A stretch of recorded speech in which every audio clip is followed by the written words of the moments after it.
15. Tilt. We skidded to a stop on a barren landscape, a cold, gray no-man's land beneath a black, dead sky.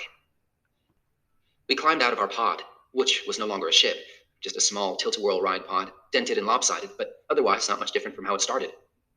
Snaking fingers of ground fog streaked the cratered ground, and the air held a stale, caustic odor, like the smell of a junkyard refrigerator. "What is this place?" Quinn asked. Dozens of poles poked out of the ground, and at the end of each pole was a sign. One way, do not enter, stop, yield, no U-turn. They all pointed in different directions, like they were just standing around, not sure what or whom to direct. A pale clock face hung in the sky, like the soulless face of a winter moon. The clock showed 6 a.m. But when I looked closer, I could see that the second hand showed 12 seconds to the hour, and I watched those last seconds tick away. We'd made it through all 7 rides in time. So why weren't we out? "Cassandra!" I called out to the black sky. "I did it, Cassandra. I made all 7 rides. By your own rules, you have to let me out." No answer. "You have to let me out." Then she appeared out of the fog, weaving through the forest of road signs. She was definitely worse for the wear. The copper sheen to her hair was gone. It was almost ashen gray. Her face was pale and world-weary, like a young woman old before her time. Her gown was moth-torn silk, like an old shroud, and its color, like the stuffed bear she first handed me, was what you get when you mix all your paints together. Now I understood the threat I posed and why Cassandra was so frightened. With each ride, I grew stronger, while she, and the park itself, grew weaker. Because of me, her magic was faltering. I doubt even she knew what would happen if it failed completely. 6 a.m., I said. "Time to let me go." "Yes," she said, her voice raspy. "I said I'd let you go, and I will." She sounded far too calm. It troubled me. "You get to go home, but Quinn goes to the works." "What?" "He only made it through 5 rides." I looked at Quinn, who was turning as white as the clock looming in the sky. "You've made the rides unstable," Cassandra said. "There's lots of damage to repair, and I need every soul on the job. I've got a nice place for Quinn, next to Maggie and Russ." I shook my head, refusing to believe it. "That's not fair." "Life's not fair," she snapped. "Who said eternity has to be?" "I won't go without him." "I'll make you go. I'll put you outside the gate, and for the rest of your life, you'll know that you left your brother and friends behind. Unless..." "Unless what?" Cassandra took her time answering me. "Tell you what, I'll give you one chance to earn their freedom." She was playing games again, taunting, teasing. She dangled their freedom in front of me like a carrot, and I had no choice but to reach for it. "What do I have to do?" "All you have to do is take one more ride." She gestured toward a dark patch of ground, but it wasn't just ground. It was moving. It was a large turntable of dark gray asphalt, about 50 yards in diameter. It slowly revolved, and out of the misty darkness spun an object, a single teacup, just large enough for a person to sit in. A spinning teacup ride. That's all. It might not have been so bad, except for one thing. The teacup was yellow. School bus yellow. "Take this final ride, and if you make it through, your brother and your friends get to go home with you." The yellow teacup revolved back into the misty darkness. "You don't have to do it," said Quinn. But he was wrong. Even if his fate didn't hang in the balance, I had to take this ride. I turned to Cassandra. "What happens if I don't make it through?" She only smiled, pulling her hair back from her face. I took a step toward the slowly revolving patch of asphalt, but Quinn grabbed my arm. "I'll come with you." "You can't. I ride this one alone." His eyes grew moist. "Promise me you'll be back," he said. "Promise me you won't disappear." But I wouldn't make him a promise I might not be able to keep. Cassandra crossed her arms impatiently. "Are you riding or not?" I stepped up to the edge of the asphalt turntable. Its surface was slick, with a fine layer of black ice. "Hey, Blake?" I turned back to Quinn before I took that step onto the turntable. "Yeah?" He hesitated. "I'm just wondering, did I ever tell you that I love you?" "No," I answered. "You never did." He shrugged. "So maybe I will someday." "Yeah," I said. "Me too."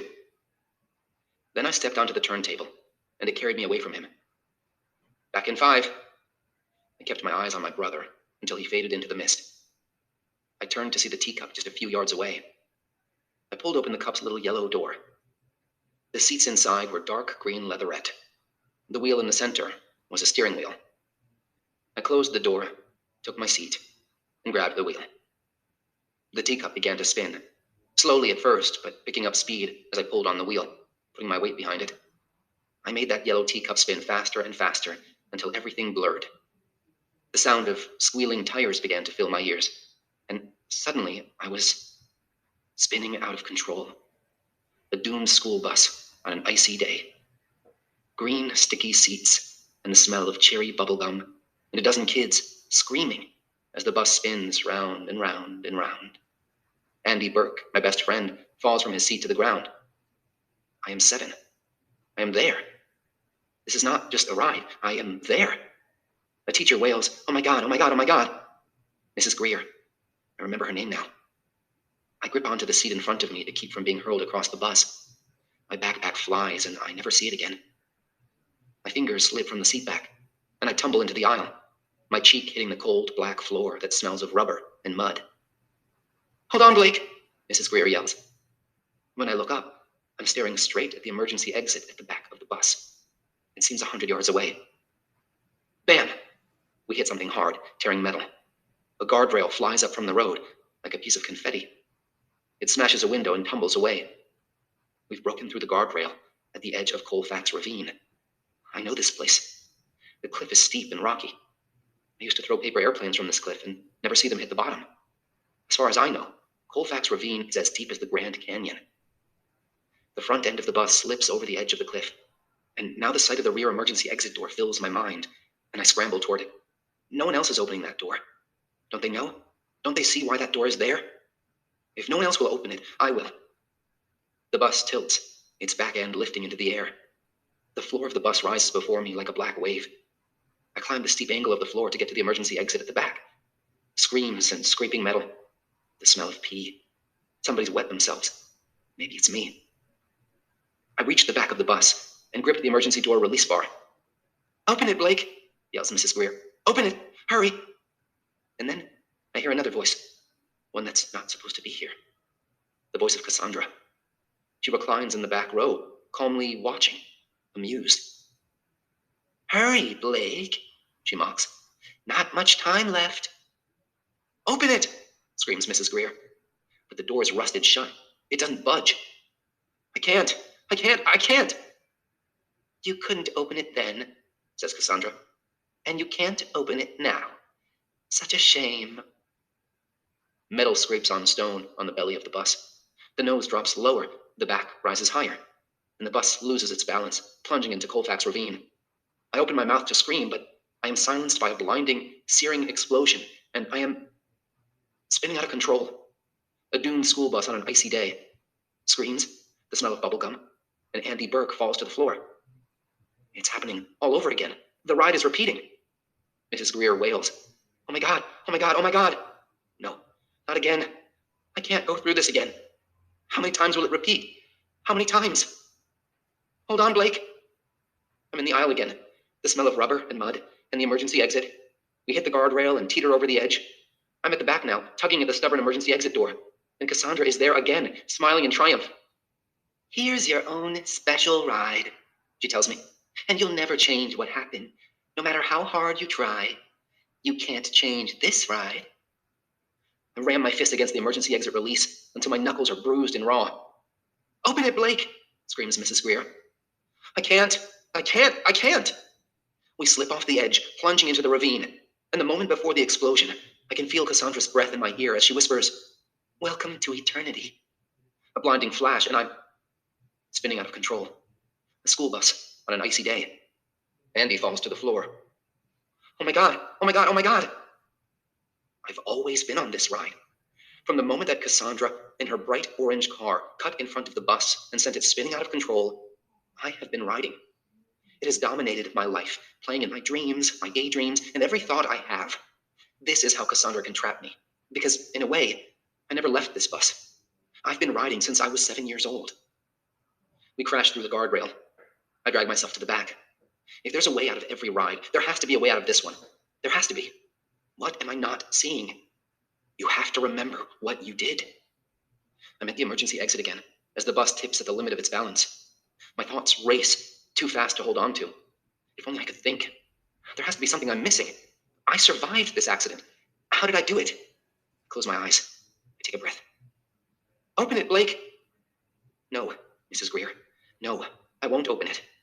I have to slow down. I have to think, force myself to remember, let myself remember. And all at once, a rusty hinge in my head is jarred loose. My eyes snap open. This isn't how it happened. What do you mean? Shouts Cassandra. Of course it's how it happened. I turn to her, realizing something for the first time. You didn't hang around to see, did you? You drove past the bus, cut in front of it, and sent us spinning, but you were gone before we crashed. You never saw what happened. This is your ride, she insists. Your memory. My memory's wrong. We slide into the ravine. An explosion, and I'm spinning out of control. Andy falls. Oh my God, oh my God, oh my God. As real as it seemed before, it's even more real now, because this time, it's not just half the memory. It's the whole memory. I fall from my seat, terrified. My face hits the floor. Hold on, Blake. There are other kids in the aisle. Everyone's screaming. We crash through the rail. I see the emergency exit door. I'm climbing over my friends to get out, to get to that back door, climbing over the backs of my friends to save myself. I have to get out. I have to. Others try to climb over me. Everyone's in the same panic, but I'm the fastest. I get there first. The bus tips, and I grab the emergency exit release. Open it, Blake. I tug and I tug. I can't. And the latch gives. The door opens, swinging wide. I did open the door. I did. That's what I refused to remember all those years. I did open that door. Now I'm standing at the back of the bus. The world seems to stop, poised on the moment, the way the bus is perfectly balanced on the edge of the cliff. Balanced. I am the balance. Suddenly, I was no longer on the bus. I was watching the whole scene unfold from the outside. I stood on the icy road, looking up to see my 7-year-old self standing at the open emergency exit door, the bus teetering back and forth, balanced on the edge. The rear wheels of the bus were high off the ground, so high that from here, I could see the spinning drive shaft and transmission. It works. Jump, Blake! I heard Mrs. Greer yell from inside the bus. The little boy at the back of the bus, the boy whom I once was, hesitated. It was such a long way down. As I watched, Cassandra danced around me, thrilled to know the truth of my survival. You jumped, didn't you? That's why you survived. Her mud-toned silken shroud fluttered with every motion of her arms. You jumped out the door, and that's all it took to push the bus over the edge.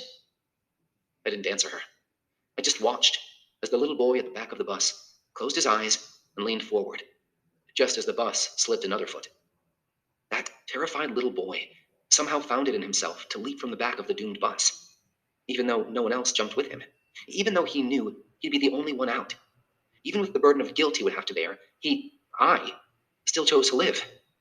He jumped from the back of the bus, and I opened my arms, catching him. He was almost weightless, his sobs barely audible in my ears as the bus tipped and began its final slide off the edge. Cassandra stopped her dance and came in so close I could hear her voice not just as a whisper in my ear, but inside my head.